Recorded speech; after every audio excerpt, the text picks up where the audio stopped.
aksesnya. Sedikit cerita Pak Ren. Dulu rakyat itu merasa diperlakukan tidak adil dalam konteks misalnya pembangunan monorail atau pembangunan kereta cepat dan sebagainya itu yang berbau Chinese atau Cina. Pemerintahan mendatangkan pekerja-pekerja dari China. Banyak sekali pekerja-pekerja dari China dari luar Indonesia. Kenapa? Karena yang pertama, mereka bisa membuktikan kompetensinya, keahliannya, kemahirannya dalam konstruksi bangunan, khususnya dalam hal itu rel atau kereta cepat dan sebagainya. Dan mereka dipersenjatai tadi sertifikat yang setara dengan sertifikat kompetensi yang punyanya BNSP, sehingga berlakunya itu bukan hanya nasional tapi juga internasional. Sama seperti sertifikat yang bergaruda emas tadi, kenapa kok itu gripnya paling tinggi? Karena itu juga berlaku internasional, minimal di negara ASEAN. Jadi 10 negara ASEAN itu berlaku. Karena apa? Karena BNSP Kemenparekraftan sudah melakukan kesamaan persepsi se-ASEAN. Nah, sama seperti China tadi, nggak bisa menghalangi untuk nggak masuk. Karena apa? Karena mereka sudah mengantongi sertifikat lisensi itu. Dan kemudian ketika dites, mereka juga bisa. Nah, orang-orang pribumi dalam konteks ini Indonesia atau kita-kita ini, itu yang harus kita oyak. Ketika anak-anak nanti dalam konstruksi bangunan dan sebagainya dipersenjatai itu, sehingga apa? Sehingga nanti ketika memasang konstruksi bangunan dan sebagainya itu sesuai dengan kadarnya, kompeten dalam bidangnya, apapun itu mungkin Pak Randy. Oke, berarti jelas ya untuk LSP sendiri itu program dari pemerintah, itu dari BNSP, itu fungsinya untuk menstandarkan gitu ya berarti, untuk menstandarkan secara nasional kompetensi yang nanti bisa dipakai untuk seluruh Indonesia, dan itu untuk semua kedepannya wajib gitu. Oke, untuk LSP sampai sini dulu. Ini selanjutnya saya pengen tanya-tanya tentang kalau LSP mungkin saya terlibat juga di situ. Jadi sedikit tahu. Kalau yang saya awam sama sekali adalah program dari pemerintah yang dimulai tahun berapa itu Pak, Guru Penggerak itu?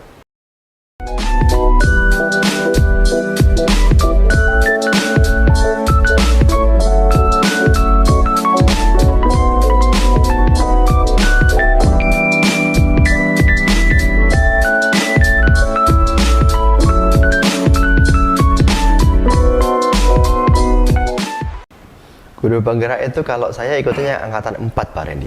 Itu berarti Pak Hakim ikut sudah angkatan 4? Sudah angkatan 4. Angkatan pertama tahun berapa itu Pak? Karena angkatan pertama, kedua, ketiga itu menurut informasi yang saya terima itu tidak ada SMK atau belum dimasukkannya SMK. Ya baru dibawa SMK, SD, SMP, TK, SMK-nya belum. Maka angkatan 4 baru dibuka yang SMK. SMK, jadi angkatan ke 1, 2, 3 itu tidak ada SMK. Tidak ada SMK, tapi SMA ada? Kemungkinan besar ada. Ada, tapi SMK yang ada, berarti baru masuk ini? Iya, oh, baru gitu. masuk angkatan 4. Oke, di Guru Penggerak itu sebenarnya apa yang mau dicetak sama pemerintah?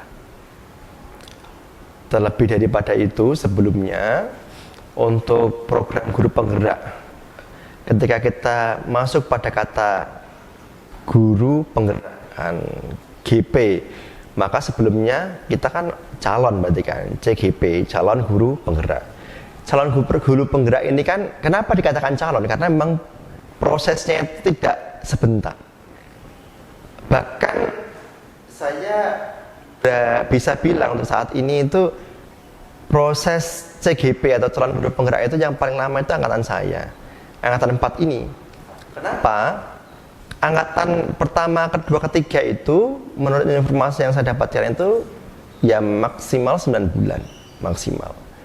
Tapi angkatan saya itu angkatan 4 itu dari mulai loka karya 0 atau mulai berproses di LMS atau mulai proses dalam pendidikan guru penggerak itu sampai ini kemarin loka 9 itu sudah 13 bulan.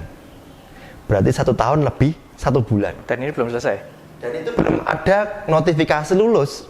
Dan belum ada informasi nanti finishnya kapan? Iya, belum ada informasi finishnya kapan.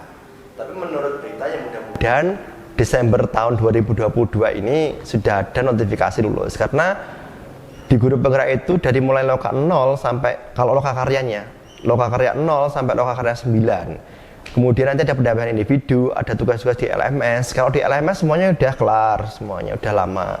Terus kemudian loka 9 juga baru aja kemarin terlaksana. Nah, ini tinggal notifikasi lulus atau belumnya saja, tinggal nunggu itu. Itu belum dengan ujiannya. Dari mulai daftar login, bikin akun di SIM PKB, terus kemudian ada tesnya ada beberapa tahapnya, dan nunggu pengumuman masing-masing tes, tunggu pengumuman, itu juga hampir 6 bulan. Berarti kalau misalnya total, kata CGP, calon guru penggerak itu menghabiskan waktu kira-kira 1,5 tahun lebih kalau angkatan saya, beserta dengan prosesnya tadi. Prosesnya saja udah 13 bulan pun itu belum ada notifikasi lulus atau belum. Gitu. Selama kegiatan itu dari awal sampai sekarang bisa diceritakan itu kegiatannya apa saja? Yang pertama kegiatannya itu loka 0. Kalau loka karya itu berarti yang membutuhkan fisik. Walaupun kemarin itu waktu pandemi, tetapi progresnya mengetat. Sebelum loka itu harus sudah sehat. Kalau misalnya nanti surat sehatnya dibuktikan, biasa rapid dan lain sebagainya. Terus kemudian ketika sudah loka ketemu dari mulai pagi sampai sore. Di loka itu, loka 0 dipertemukan dari kepala sekolah, dinas terkait dan lain sebagainya, diundang semua untuk membuat kesepakatan kelas namanya. Kesepakatan kelas itu bermakna komitmen awal semua stakeholder. Ini ada program guru penggerak, ini ada calon guru penggeraknya, terus kemudian ini ada pemangku kebijakannya masing-masing dari dinas dan lembaga terkait itu komitmennya apa. Ini kementerian punya komitmen ini, bisa enggak dibantu dinas-dinas terkait tadi, provinsi, kabupaten kota, yayasan, sekolah dan sebagainya. Oke, sudah tanda tangan semua, maka berlakulah itu dari mulai loka 0 sampai loka 9. Kalau nanti CGP ini menemui kesulitan, maka CGP ini berkoordinasi dengan dinas-dinas terkait tersebut. CGP itu apa itu, Pak? CGP itu calon guru penggerak. Calon guru penggerak. Okay. Itu berkoordinasi dengan stakeholder yang tadi menandatangani, misal kepala sekolah, yayasan, kabupaten kota, dinas pendidikan, provinsi dan lain sebagainya. Itu untuk yang loka karyanya. Terus kemudian ada lagi prosesnya di LMS. LMS-nya itu kemarin pakai Moodle. Nah, di dalam itu ada 3 bab. Hanya 3 bab. Tapi 3 bab ini, satu babnya itu punya anak bab 4. Satu anak bab ini dia pakai alur merdeka namanya. Merdeka R-nya double, itu berarti dari M-nya mulai dari diri. Bukan kurikulum merdeka, kurikulum baru ini bukan. Beda maksud. Ini kan sekarang ada baru, kurikulum merdeka. Iya. Itu kalau diambil dari merdekanya sama. Merdekanya itu kan kurikulum merdeka yang saat ini dilaksanakan itu diminta kita itu alurnya menggunakan alur merdeka. Merdeka yang R-nya double itu. Oh, gitu. Dari M-nya itu mulai dari diri sampai K. A-nya itu aksi nyata. Jadi ketika ada segala sesuatu itu kalau dimulai dari diri, berarti datangnya dari hati. Tapi kalau segala sesuatu itu tidak dimulai dari diri kita, ya berarti dia nothing impossible, dia tidak datang dari hati. Dia bisa jadi paksaan dari yang lainnya. Jadi sebab eksternal bukan internal. Jadi kurikulum merdeka ini meminta kita sebagai pendidik itu untuk membuat peserta didiknya itu memulai segala sesuatu itu dari dirinya. Jadi M-nya itu mulai dari diri sampai nanti bisa diaksi nyatakan. Ada produknya. Maka ketika merdeka, tadi saya sebutkan LMS itu ada 3 bab, cuman 3 bab. Tapi masing-masing bab ini, katakanlah bab 1 dia ada 4 anak bab.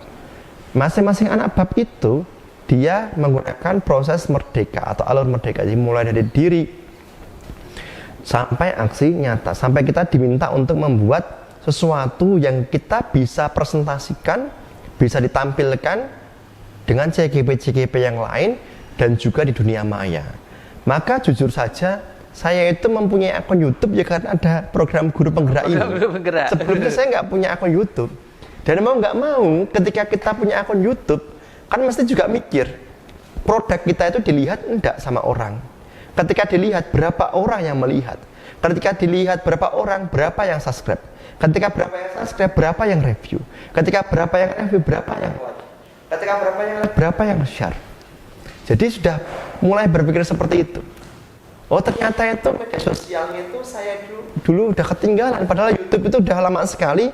Tapi hanya berkutat pada WhatsApp. Sebelum WhatsApp ada SMS. Berarti saya itu berpikir betapa katroknya saya. Betapa desonya saya. Wong perasaan saya itu juga pendidik, saya itu juga guru. Tapi kenapa ini ada fasilitas YouTube yang sudah lama sekali. Dan banyak sekali orang yang mengakses, menggunakan. Bahkan anak-anak kecil, anak saya aja bahkan ngeplay YouTube hampir setiap saat. Setiap hari. Bapaknya itu baru punya akun YouTube baru-baru saja. Ini maka ya salah satunya berkah guru penggerak ini, ikut CGP ini, yang mau nggak mau punya akun YouTube. Berusaha untuk menelisik, supaya message pesan kita tersampaikan, aksi nyata kita dilihat banyak orang dan berdampak banyak orang. Itu berarti harus banyak yang subscribe, harus banyak yang review, harus banyak yang nonton, like dan sebagainya. Gitu. Oke. Apa yang diharapkan ke depannya dari program guru penggerak ini untuk ke siswa? Apa yang diharapkan dari pemerintah, dari peserta, dari yang ada di guru penggerak itu? Apa yang diharapkan ke depannya? Bagaimana nanti bisa diaplikasikan langsung ke siswa untuk membuat mereka berubah ke arah yang lebih baik? Oke. Yang pertama, saya dulu sering berpikir bahwa ketika saya SD, SMP, SMA, bahkan kuliah itu, saya selalu mendeteksi guru yang benar-benar intens, fokus kepada anak itu berapa. Itu kalaupun nanti di lembaga pendidikan setara SD, SMP, SMA, karena saya dulu SMA. Kemudian di perkuliahan berapa persen atau berapa orang dosennya benar-benar intens kepada mahasiswanya. Ternyata saya lihat-lihat tidak banyak memang guru yang benar-benar intens kepada siswanya. Intens itu dulu minimal standar saya itu adalah bagaimana guru-guru itu seberapa besar peduli dengan warga sekolah, dalam hal ini peserta didiknya. Jadi tidak hanya melulu pada pelajaran, misalnya saya dulu SD itu ada guru kelas, kemudian ada guru agama, terus kemudian ada guru bahasa Inggris, guru olahraga gitu. Ternyata yang paling intens itu bukan guru kelas loh ternyata, malah guru agama saya. Kenapa? Karena kebetulan saya dulu dianggap punya nilai lebih di bidang agama, kemudian maju lomba-lomba, kemudian itu seringnya saya berinteraksi dengan guru itu ya dengan guru agama, karena ya tadi sering dikirim lomba dan sebagainya. Malah dengan wali kelas atau guru kelasnya itu jarang. Karena apa? Jarang di kelas, Pak. Itu. Oh, berarti siswa SD pun bisa menganalisis loh, ternyata guru-guru yang benar-benar fokus kepada siswanya itu siapa. Itu. Kemudian saya SMP.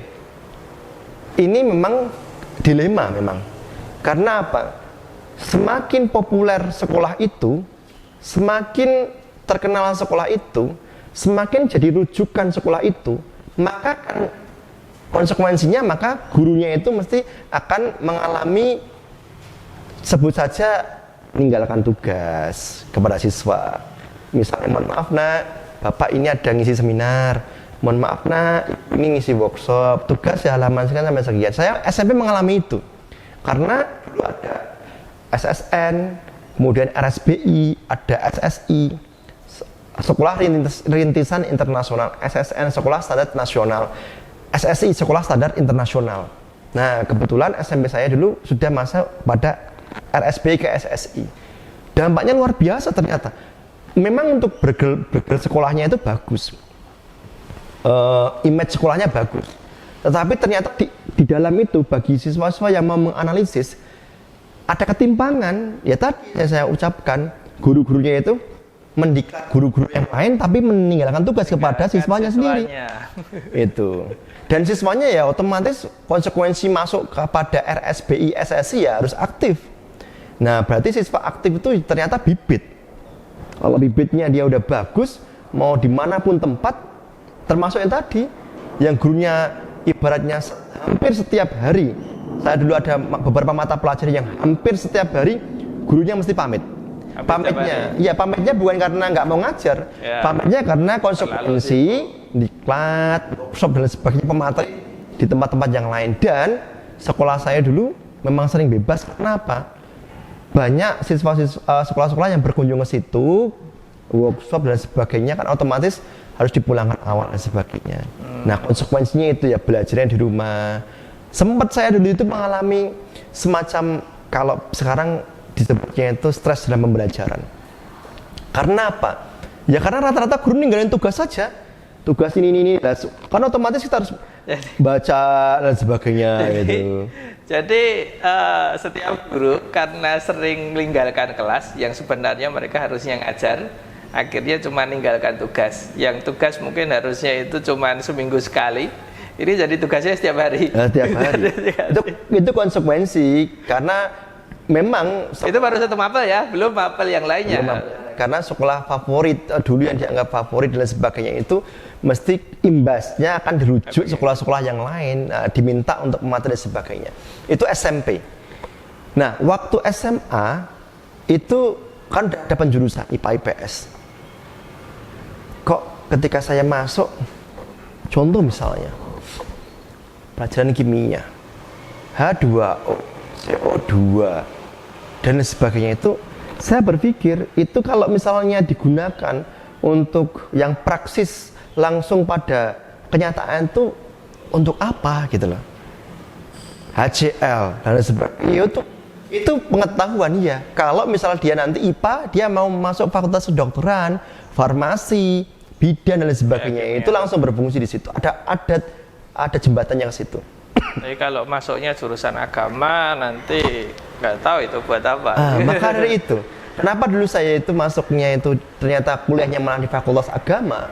Karena yang pertama, bapak saya itu adalah guru agama. Yang kedua, waktu SD saya dekatnya dengan guru agama. Yang ketiga, saya mikir yang jelas langsung teradaptasi dalam kehidupan sehari-hari, yuk agama. Maka ya sudah. Dan kebetulan dulu lucunya itu waktu SMA kelas 3 itu saya ditanya sama teman-teman, mau masuk kuliah mana, Mas Arif? Kan dulu kan ada SNPTN dan sebagainya. Saya kalau mau carikan tempat kuliah ada 3 hal yang saya ingini. Yang pertama itu di universitas negeri. Yang kedua, biayanya murah. Yang ketiga, masuk langsung bleng. Lah, teman-teman pada saat itu kelakar, ketawa, loh apa ada? Kalau cuman pengen universitas negeri, ya oke. Yang kedua, biayanya murah. Belum tentu, karena universitas negeri yang kita tahu itu biayanya mahal-mahal. Lumayan. Sekarang mulai mahal-mahal ya negeri. Dulu juga mahal-mahal itu Pak Randy. Nah yang ketiga, wes mahal, masuk langsung bleng itu ya mana gitu loh. Ya. Mungkin jalur SNMPTN undian prestasi. Lah ditanya lah, kamu punya prestasi apa Mas Arif? Ya, saya nggak punya prestasi apa-apa. Wah ngalamat lah, mana yang mau menerima SNMPTN kayak gitu. Oke, delalah. Ini karena kehendak yang Maha Kuasa. Saya dulu itu masuk OSIS dan aktif di OSIS. Ini juga pesan buat teman-teman, kalau pas sekolah itu aktiflah di organisasi, karena nggak mungkin rugi. Itu saya dulu aktif di OSIS, aktif di Pramuka, hampir semua ekstra di sekolah itu baik dari SD, SMP, SMA itu semua saya ikuti. Terus kemudian waktu pulang sekolah kan guru-guru udah pada pulang. Saya pulang jam 4, setengah 5, ekstra dulu Pramuka dan sebagainya. Ke ruang BK itu ada undangan. Jadi undangan untuk satu sekolah satu orang. Itu untuk masuk ke salah satu universitas Islam yang ada di Surakarta, negeri yang ada di Surakarta. Itu pengumuman itu. informasi. Dan ketika bawa itu udah langsung terima, mesti keterima. Oh gitu. Lah saya baca ini apa ini? Wah, ini belum ada yang daku. Lah terus kemudian tak ambil aja lah, anggap aja ini rezeki saya. Saya ambil di mejanya guru, tak ambil. Saya nggak bilang gurunya, ambil. Terus kemudian saya baca, oh itu dulu masih STAIN, Sekolah Tinggi Agama Islam Negeri Surakarta.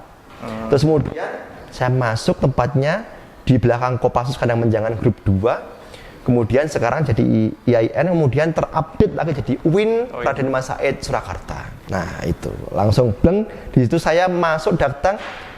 Apabila saat itu saya bawa uang registrasi 100.000, saya nomor 1, urutan nomor 1 yang daftar mahasiswa. Karena nggak bawa balik lagi. Karena nggak mau balik lagi ke soalnya saya nomor 8. Itu angkatan berapa Pak Hakim itu?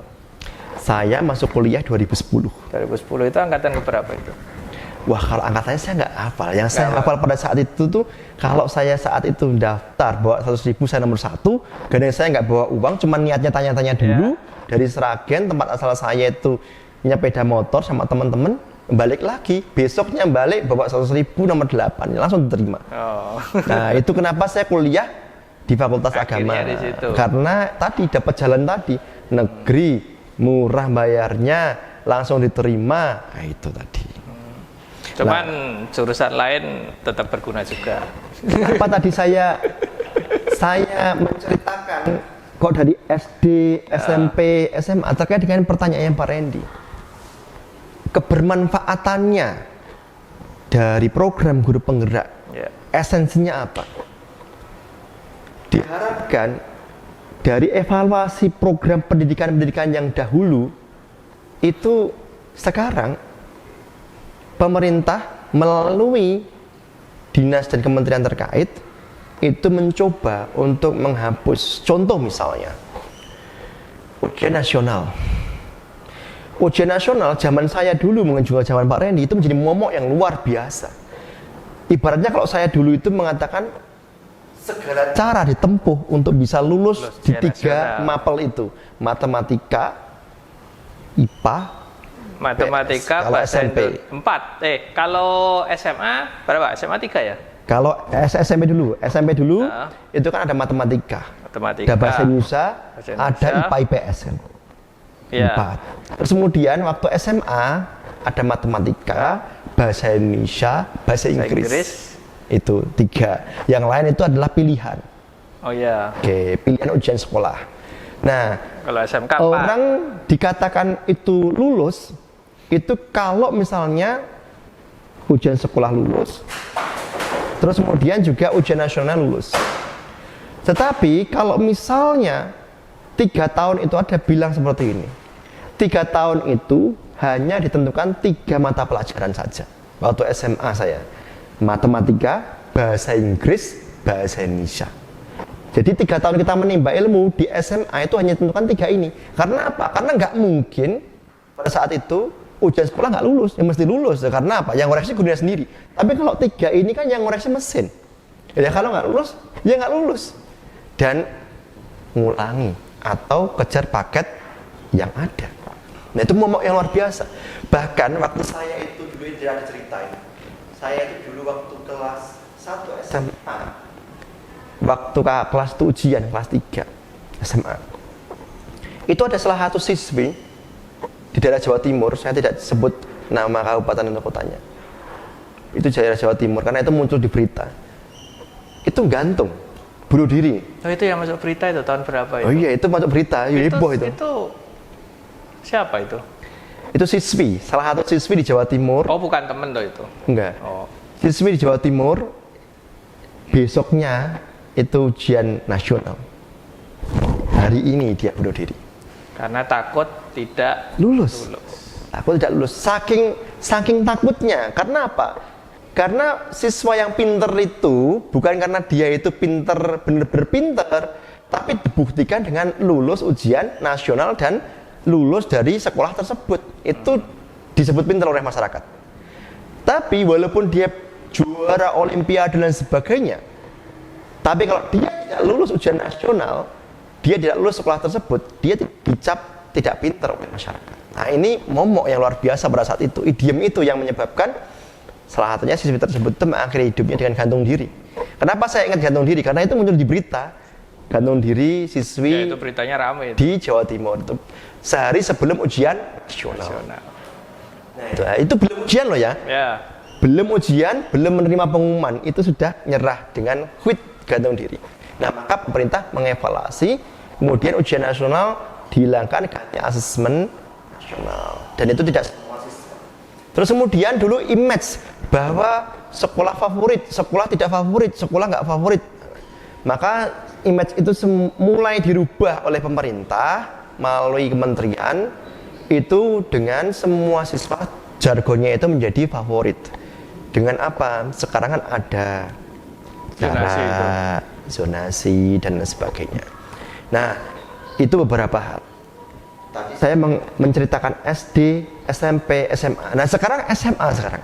Kaitannya dengan tadi guru penggerak angkatan 4. Kenapa kok angkatan 4 baru dibuka SMA? Saya tahu itu ketika ada wacana terkait dengan kalau guru penggerak satu materinya itu adalah materi untuk merujuk kepada Ki Hajar Dewantara atau Bapak Pendidikan Indonesia. Itu kan punya pemikiran, salah satu pemikiran yang fenomenal itu adalah kodrat alam dan kodrat zaman.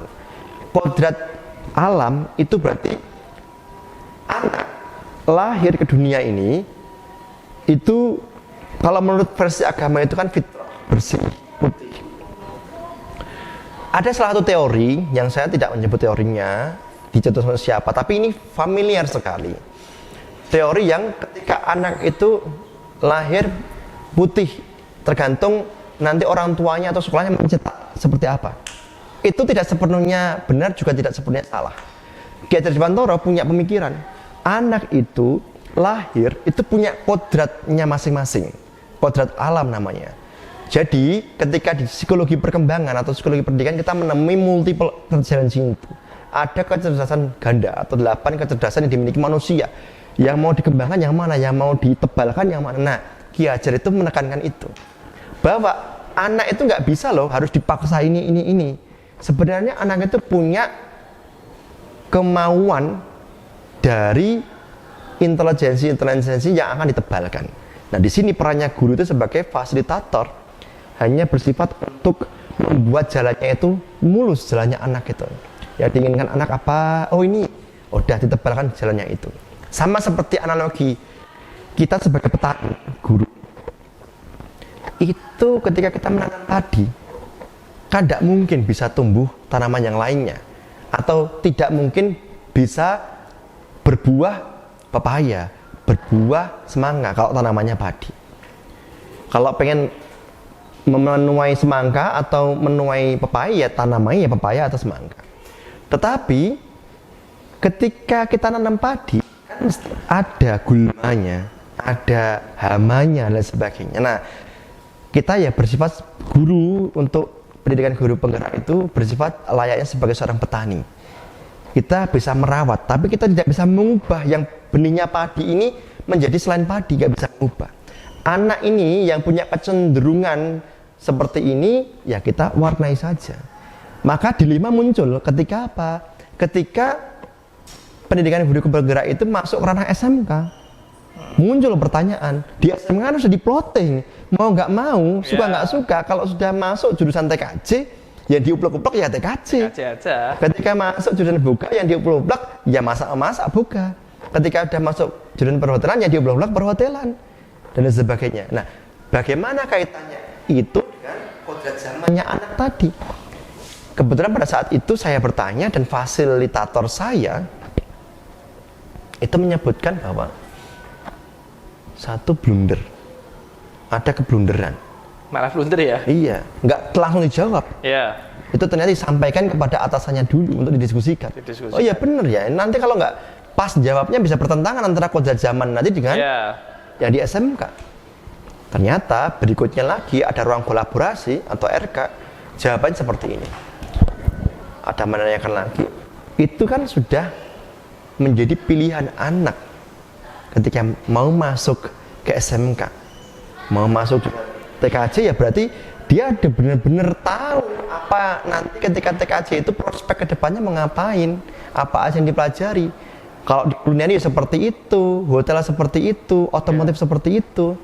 Jadi tidak ada yang bertentangan dengan kodrat anaknya tadi, kodrat yang dimiliki oleh anak. Nah, seringkali kita menjumpai anak ketika nanti dia lulus tidak bekerja sesuai dengan kompetensinya, itu urusan lain. Itu urusan lain. Karena apa? Siapa yang bisa menjamin ketika nggak usah SMK lah, kuliah? Ya.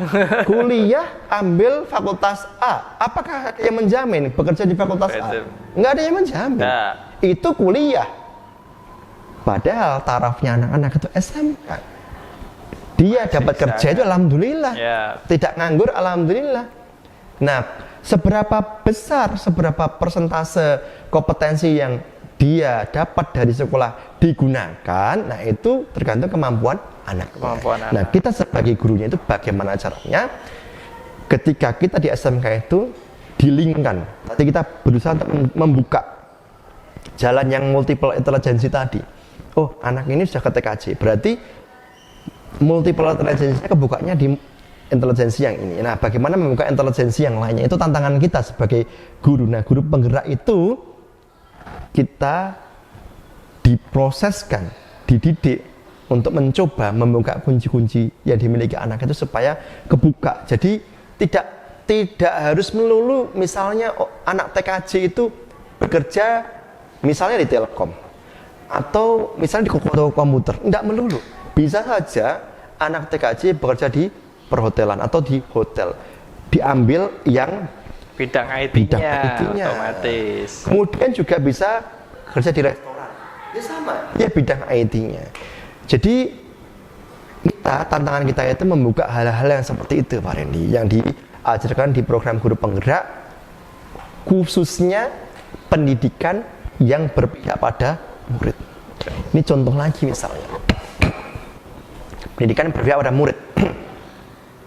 Ketika Pak Randy sebagai guru di sekolah, terus kemudian kita kan kemarin terdampak pandemi, terus kemudian ini ke era endemi. Ya. Di dalam era endemi ini kan kita kan udah mulai siswa itu masuk ke sekolah. Mau ngapain nih dengan anak-anak gitu. Terus kalau nanti Pak Randy ditanya, udah ada kebijakan di sekolah bentuk ekstra. Pertanyaannya adalah kita membentuk ekstra semau kita atau kita menyodorkan kepada anak. Silakan nak, kamu mau ekstra apa? Usulkan. Ayo kita bentuk, ayo kita lakukan, SOP-nya kita jalankan. Pembelajaran yang berpihak pada murid akan memilih yang kedua tadi, yaitu menyalurkan kepada anak, nawarkan mau bentuk ekstra apa. Kemudian komitmennya seberapa. SOP-nya mau nggak dipatuhi dan sebagainya. Kalau iya semua tahapan dilaksanakan, jadilah itu ekstra, berdirilah itu ekstra. Tetapi kalau yang pilihan pertama tadi tidak berpihak pada murid, karena apa? Misalnya sekolah kita itu berdiri di depan jalan besar. Ini harus butuh PKS ini, polisi keamanan sekolah. Padahal nggak ada anak yang mau jadi PKS, panas-panas dan sebagainya. Misalnya loh. Terus ini kan dibentuk ekstra itu. Nah berarti kan kita memaksa anak untuk masuk ke situ. Tidak dari sukarelanya anak untuk masuk ke situ. Itu contoh misalnya. Tidak bermaksud untuk mendiskusikan ekstra apapun, tetapi itu salah satu contoh. Oh ini pendidikan berpihak pada murid itu yang mana. Jadi anak itu semuanya itu unik. Tadi Kejar Dewantoro sudah katakan semua anak unik. Walaupun sama-sama TKJ, walaupun sama-sama kelas 10, anggota kelas 10 itu katakanlah 20 anak. 20 anak itu berarti 20 keunikan. 20 keunikan. Tidak mungkin bisa sama. Salah satu buktinya keunikannya apa? Sidik jarinya.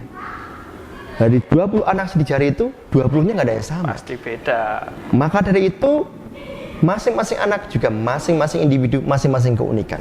Nah, program guru penggerak itu mendidik guru supaya paham akan hal itu, agar nanti anak tidak digebiah-uyah, tidak disamakan antara anak satu dengan anak yang lain, mesti beda. Nah bedanya itu gurunya harus bisa menyelami bedanya di mana, sehingga apa? Ketika guru melakukan pembelajaran di kelas, guru melakukan kegiatan di sekolah, itu anak-anaknya support.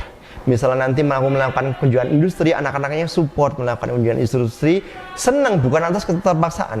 Sama-sama brandnya itu outing class, sama-sama brandnya kunjungan industri. Tapi pertanyaannya, itu anak-anak seneng atau tidak, kemauan anak atau kemauan sekolah, kemauan anak atau kemauan bapak ibu guru. Nah, itu udah beda sekali. Ketika berpihak pada murid, itu kemauan anak, anaknya maunya kemana, budgetnya nyampe enggak, Berapa? contoh misalnya ketika sama-sama kunjungan industri, kalau gurunya pengennya cepet misalnya, berangkat jam 7 pagi, pulang jam 5 sore.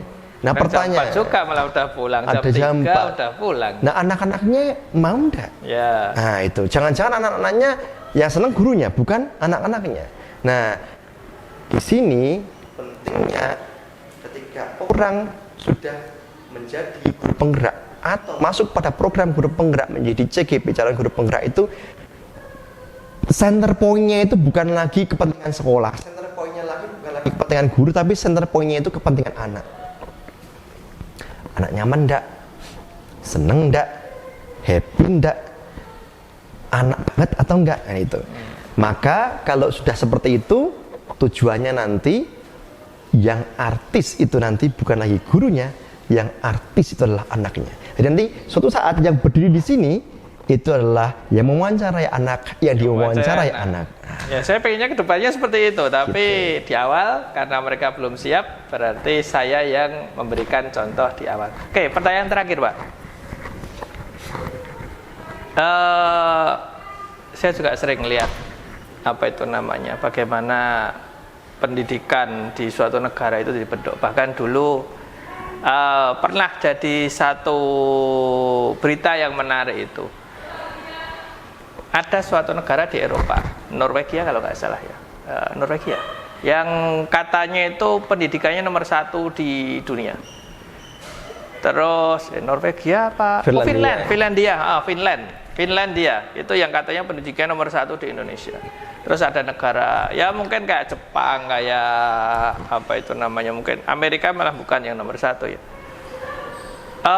Katanya negara-negara seperti itu mereka sudah punya konsep untuk pendidikan negara itu bahkan untuk 50 tahun ke depan. Artinya sistemnya itu sudah fix.